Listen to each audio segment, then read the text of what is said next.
ఈ రోజు నేను మళ్ళీ 36 గెలుచుకుంటాను చెప్పిండు. ఏదో టీచర్ అంట మొన్న గ్రామ పంచాయతీలో చెప్పమని కొడితే నీ ముఖం ఏడబెట్టుకోవాలని తెలియదు, తప్పుడు లెక్క చెప్పుకుంటూ ఆ రోజు మా దారాసింగ్ చెప్పిండు. దమ్ముంటే నీవురా, నీవెంతమందిని గెలిపించినవో నేను సవాల్ విసురుతున్నా, సవాల్కు సిద్ధంగా అని చెప్పి దారాసింగ్ గారు చెప్తే ఇప్పటి వరకు నీకు దాని మీద మాట్లాడానికి దమ్ము లేదు. కానీ ఆడ టీచర్ మీద సినిమా అంటున్నావు, 2 కల్పించి ఒకటే చూపిస్తాం. తప్పకుండా కాంగ్రెస్ పార్టీ జెండా ఎగరైపోతున్నాం. కాంగ్రెస్ పార్టీని మున్సిపాలిటీలో ఖచ్చితంగా చైర్మన్ కూర్చోబెట్టబోతున్నాం. ఇది అక్షరాల సత్యం అనే విషయాన్ని మీ అందరి ద్వారా తెలియజేసుకుంటూ, ముఖ్యంగా ఇంకొకటి మోసం చేసే వ్యక్తిని నేను గాను.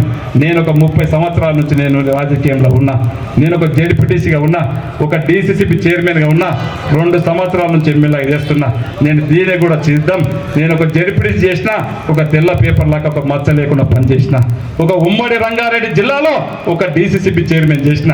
నీలాగా నేను ఊడిపడలే, నీలాగా నేను ఎవడో ఇస్తే ఎవంతనో నేను చెప్తాడు, నీ దగ్గర విశ్వేశ్వరరెడ్డి చెప్తాడు నా తన జీతం ఉండే, నా తన జీతం ఉండి నేను పెట్టినటువంటి భిక్ష అని చెప్పి నీకు ఒకటి భిక్ష ఇచ్చాడు. కానీ నాకు నేను సర్వీస్ చేసిన, 30 సంవత్సరంలో రాజకీయ సర్వీస్ చేసిన. నాకు ఓని మోసం చేయడానికి రాదు, ఓని ఇచ్చేసుకునికి రాదు. ఒక తరపు నుంచి నీవు ఒకళ్ళతో ఇచ్చుకోకు బాల్ బచ్పన్. మరొకసారి చెప్తా ఉన్నాను వేదిక ద్వారా, బాల్ బచ్పన్ మాటలు మాట్లాడకు. నాకు ఒక తరపు నుంచి నీవు ఒకళ్ళతో ఉంచుకోకు.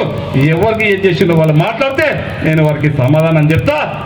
అనవసరంగా లేని మా కుటుంబంలో చిచ్చు పెట్టే ప్రయత్నం చేయకు. డైలాగా నేను బాల్ బచ్చన్ మాటలు మాట్లాడితే చాలా ఉంటాయి. విశ్వేశ్వరరెడ్డి అడిగితే చెప్తాడు నీ గురించి. ఎక్కడి నుంచి వచ్చినావు, ఏం ద్రోహం చేసినావు, ఏమిట్లా ద్రోహం చేసినావో విశ్వేశ్వరరెడ్డి అన్నీ కూడా ఉన్నాయి. అది ఒక్కసారి నువ్వు తెలుసుకో. విశ్వేశ్వరరెడ్డితో మాట్లాడు, ఎందుకు ఆ విధంగా మాట్లాడాడో ఫస్ట్ ఆ వివరణ ఇచ్చుకో.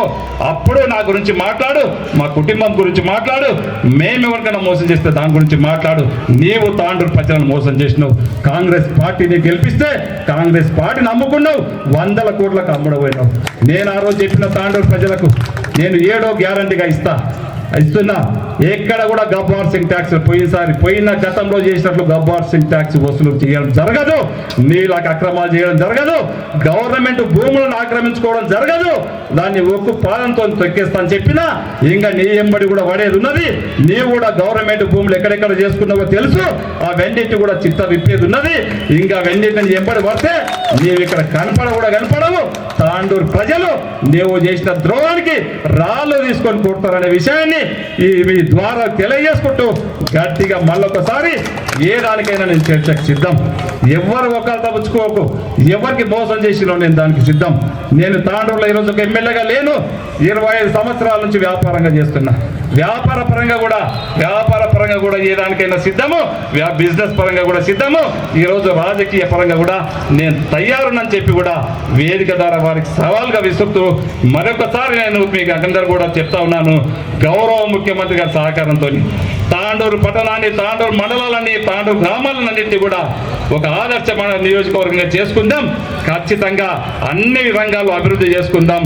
తాండూరు పట్టణాన్ని అన్ని రంగాల్లో అభివృద్ధి చేసుకొని ఒక మోడల్ తాండూరుగా ఈ 75 సంవత్సరాలు మనకి 2028లో కాబోతున్నది ఒక మోడల్గా మనం చేసుకుందామని చెప్పి కూడా మీకు అందరికీ తెలియజేసుకుంటూ, మీరు ఇక్కడ ఉన్నటువంటి వాళ్ళని అన్నింటినీ కూడా కాంగ్రెస్ పార్టీ అభ్యర్థులను గెలిపించే బాధ్యత మీరు తీసుకోండి అని చెప్పి కూడా తెలియజేసుకుంటూ, నాకు ఈ అవకాశం ఇచ్చిన వారందరూ కూడా మనస్ఫూర్తిగా ధన్యవాదాలు తెలుపుకుంటూ ముగించుకుంటున్నాను. Thank you.